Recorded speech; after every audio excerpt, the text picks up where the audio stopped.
Well, the list of defenders that Arsenal want to put in and obviously replaced Julian Timber is really increasing day in, day out. And guess what? Today, we've woke up to a story of Jules Kounde linked to Arsenal. Welcome to Rokani Media Football. How are you guys and where you watching us from? It's a Sunday. Hope you guys are back from church and really having what we call a fantastic evening. Smash the like button close to 400 times and don't forget to subscribe to this channel to see it that we hit 17,000 subscribers before the end of this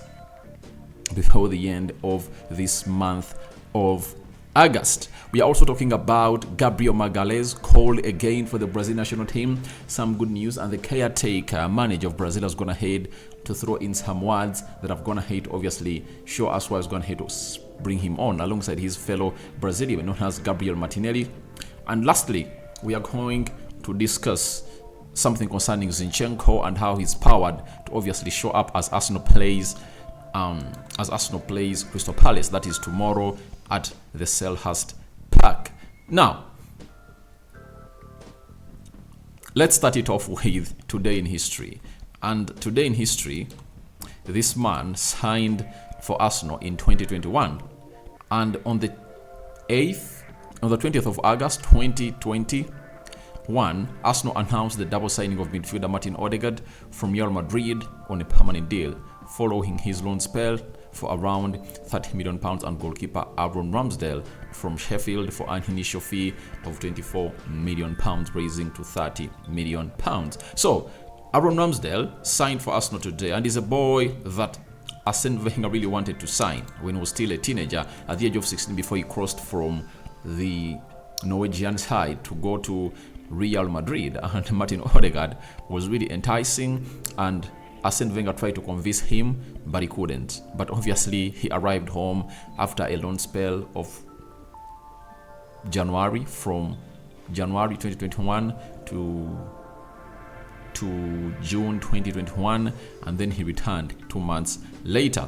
That is Martin Odegaard for you. Arsenal paid close to £30 million for him, and also it's when Aaron Ramsdale came on and really became an Arsenal player. So that's what we had for you today in history, and I think these two players have been so instrumental in the play of Arsenal. But I tell you what, Odegaard, to me, I believe in that Arsenal squad, he's the most valuable and important player. He's one of those players that is really replaceable. As I told you, my list of replaceable players at Arsenal: 1, Aaron Ramsdale, right? 2, Thomas Partey, William Saliba, Gabriel Jesus, and Zinchenko. Those 5 players are so much important to that team of Arsenal. I think they're the spine of Arsenal. So that is it. Those players were signed today, and they've gone ahead to do what we call a tremendous job for Arsenal. Leaving that at that, let's get into this news of Jules Kounde being linked to Arsenal, coming in from Black News. He's confirmed to us that Arsenal have put Jules Kounde on their wish list and are considering making an offer for the French defender due to Timber's long-term injury. Arsenal want to take advantage of Barca's financial situation and the signing of João Cancelo to go for the player. Now, Jules Kounde would have been already playing in London way back. That is it. Remember, in the previously concluded summer transfer window of 2022, Chelsea were into for the player and they are willing to pay 60 million euros. But because Chelsea failed to obviously get this deal done and dusted the previous summer of 2021, Jules Kounde just went ahead and snapped them and said, let me go to Barcelona. But even going to Barcelona, he was promised by Xavi that's going to make him the best ball-playing centre-back in the world. And Jules Kounde was playing for Sevilla, and he always wanted to play in the central defense of that team of Chelsea or Barcelona. But as it stands, the entire last season of 2022-2023 that was concluded, Jules Kounde played mostly on the right back of Barcelona. That is it. Now, he was brave enough, after the end of the season, he knocked on the door of the Barcelona manager, that is Xavi, and told him, you told me you're going to make me the best ball playing centre back. but you've gone ahead to play me as a right wing, as a right back most of the time. Yet there is also Arojo and very many others in the mix. So that left divided opinion in the team of Barcelona, and till now, Jules Kounde is one of those that is not satisfied with how Xavi has gone ahead to underutilize him at the side of Barcelona. Though stories came out that they resolved their issues, but for a player like Jules Kounde, I will understand where his concern comes from. His concern comes in from a situation where he wants to be played as a center back, and sometimes being switched to play as a right back. And he knows that he's fighting for the position of replacing, what's the name of the guy? Rafael Varane. Remember, Rafael Varane hung his boots for the national team, and space is there, and Jules Kounde doesn't want to play on the right back. Remember, for the entire tournament of the World Cup, we saw him being played as a right back for France. So he wants to be played centrally, and the first game they drew 0-0 with Getafe, he was played centrally, and the man that was responsible for replacing him was Arojo. And the good news is that they might be getting Cancelo, and getting Cancelo might obviously see this deal not happening. So, but there is what we call the financial constrictions of Barcelona that might really force them to cash in for this guy.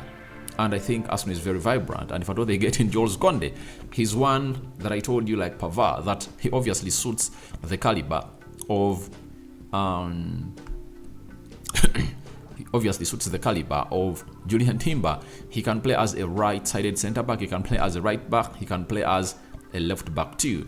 That is Jules Kounde for you. So, my understanding, I obviously understand that this deal is obviously going to obviously be on the line and see whether this guy is going to come in at Arsenal or not. But obviously, the problem has always been that Jules Kounde doesn't want to be played wide. He wants to be played centrally. And will Mikel Arteta be willing to move Magalhaes from that central defense and obviously put in Jules Kounde, because Jules Kounde doesn't enjoy being played in the wide areas of the full back of the team. So we'll leave that at that, and obviously wait and see how this is going to pan out. But all I can confirm to you is that Jules Kounde is another one that Arsenal has gone ahead to add the list of Pavard, Emerick Laporte, Marc Guehi of Crystal Palace, and is it Skisman? And there is a fifth defender, Tapsoba. So that is what Arsenal is really looking up for this summer. Now, let's go to another huge story that's going to hit, obviously, give hope to very many Arsenal fans. Zinchenko, this is John Cross-Mirror, is a chief football writer for the Daily Mirror. He has told us that Alexander Zinchenko is ready to give Arsenal a major boost by returning for Monday's trip to Crystal Palace. Arsenal is playing Crystal Palace tomorrow, and they need to obviously keep in the eye of Man City. You know, Man City looks like it's struggling, but they're winning their games. So, as far as they are struggling, lots of things have to obviously be put into consideration, and Arsenal want to also put up a performance that will get them 3 points. You know, sometimes people think that you have to only win, you have to only play, you have to only win well, but I've seen teams win ugly and lift trophies.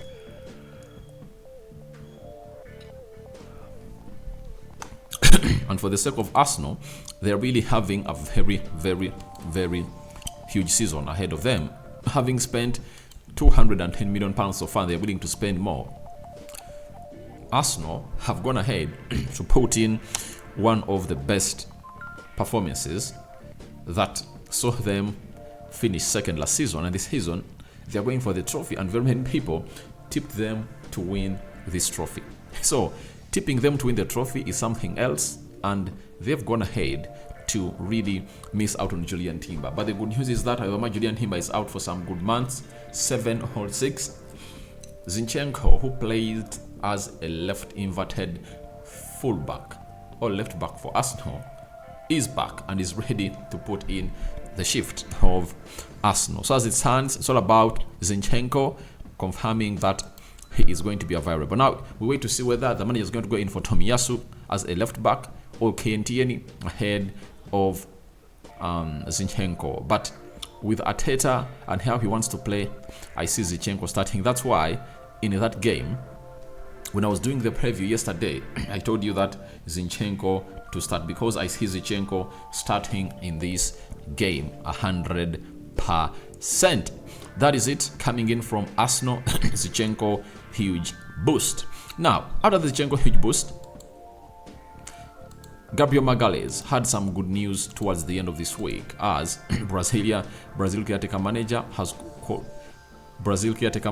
Fernando Diniz has called up Gabriel Magalhaes and Gabriel Martinelli back into the Arsenal squad. Remember, Gabriel Magalhaes was not a favorite for Tite, and Tite never obviously included him to the team of Brazil for a very long time. But he has gone ahead to find himself back into that Brazilian side, and I think he's buzzing with excitement after this scenario that obviously went ahead to obviously take place. Now, the Brazilian national team manager, who is really a caretaker, has gone ahead and put out a statement as to why he has gone ahead to obviously put or call back this Brazilian player that plays for Arsenal, amid him being benched by Mikel Arteta in the game of Nottingham Forest that opened up the Arsenal season.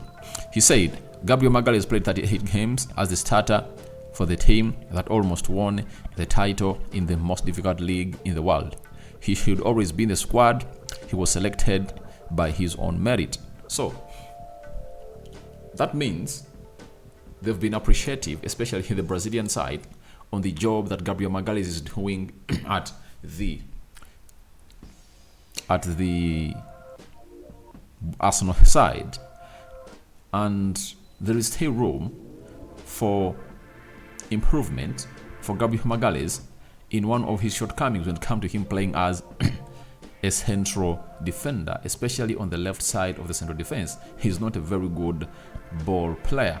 He's not a ball-playing centre-back, meaning that he doesn't obviously fit maybe the style of play of Brazil. But with Thiago Silva hitting 30, almost hitting 40, Marquinhos in his early 30s, you anticipate that Brazil are looking in for their new central defense partnership, and maybe Gabriel Magalhaes might be under consideration with the likes of Bremer, right? You know, those Brazilian defenders are going to have to put in the shift throughout their spell. So let's wait and see whether Gabriel Magalhaes will play in those fixtures of Brazil of the World Cup qualifier that are going to be played, I think, between today's 20th, right?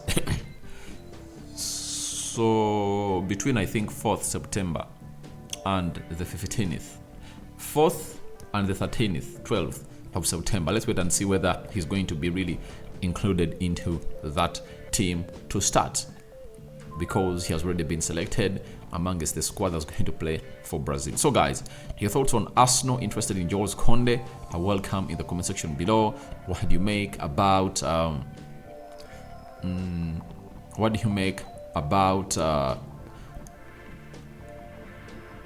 Gabriel Martinelli and Gabriel Magalhaes included to the Brazilian squad? And lastly, what are your thoughts when it comes to Zinchenko injury boost as he gears up for Crystal Palace tomorrow, and Martin Odegaard, Aaron Ramsdale being signed today?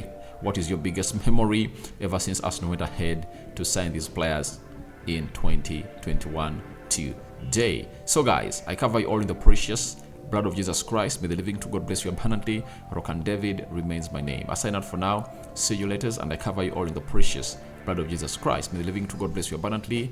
I'm out.